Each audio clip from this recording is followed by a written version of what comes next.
Hello and welcome back again to another video lecture of Roy's Academy. In this lecture we are going to cover on the topic of a very important amino acid catabolism.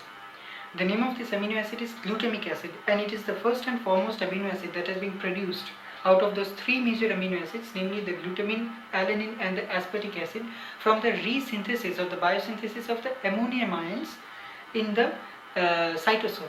Okay, these are being synthesized during the deficiency of these particular amino acids in our body. As we all know that the intracellular proteins, the proteins that are being produced from the Golgi complex or the endoplasmic reticulum, and the proteins that are being produced within the cell in course of its due reaction through the central dogma of the molecular biology, as we know, through the cell biological processes, and the dietary proteins that we consume, which are being digested or being catabolized, broken down into several intermediary proteins or end products through the alimentary canal, that is through different sections of the alimentary canal like the stomach, small intestine and all, which helps in digesting the complex proteins into simpler amino acids. Those have been converted to the ammonium ions and the alpha keto acids, right?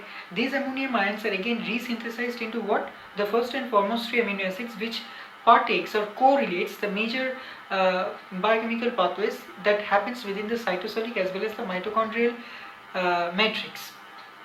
So let's see that how the glutamic acid is being catabolized and what final end product it leads to. Okay, so we have glutamic acid,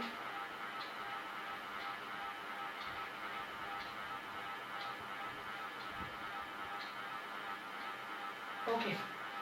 Now this glutamic acid in the presence of enzyme glutamate alpha D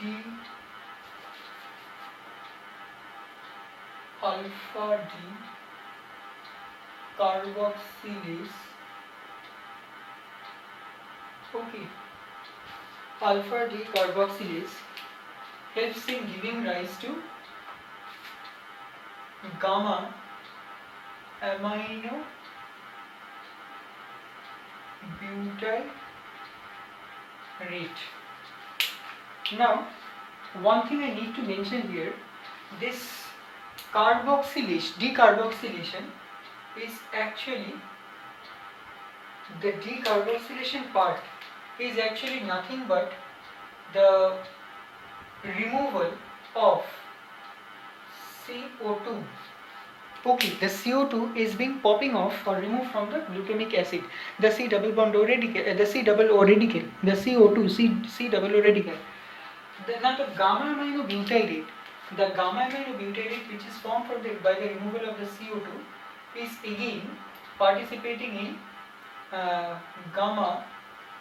participating in the catabolic reaction butyrate, gamma aminobutyrate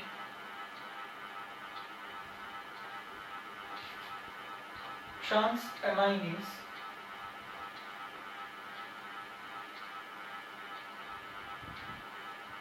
and finally forms succinic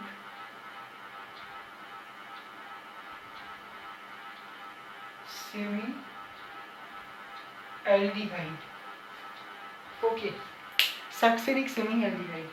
And now this succinic semialdehyde in the presence of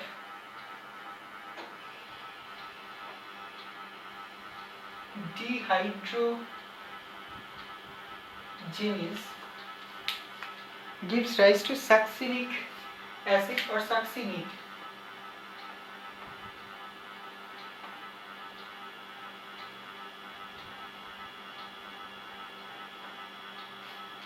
In the presence of succinic semialdehyde dehydrogenase enzyme or simply dehydrogenase. And now this succinate ultimately enters into where? And takes its participation inside TCA cycle within the matrix of mitochondria. So you can see that how the glutamic acid, with the removal of the COO radical gets converted to gamma aminobutyrate, which in the presence of transamination gives rise to succinic semialdehyde, and finally in the presence of dehydrogenation it gives rise to succinate. Right. Now here two major pathways are linked with each other, that is NAD plus takes NADH plus H plus, the hydrogen is being removed, which is being accepted by the proton acceptor or the electron acceptor NAD plus nicotinamide adenosine dinucleotide, right? And in case of here transaminase, the alpha keto glutarate is converted to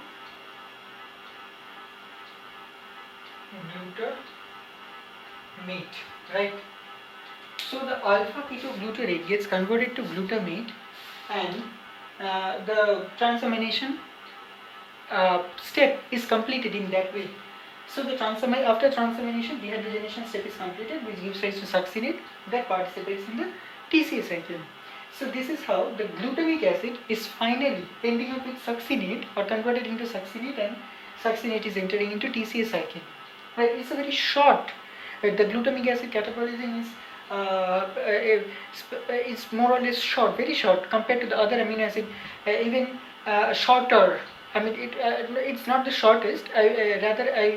It would be specific or suitable to say that it's shorter compared to the other amino acid catabolism. Even the catabolism of the asparagine, or in the catabolism of the other amino acids like the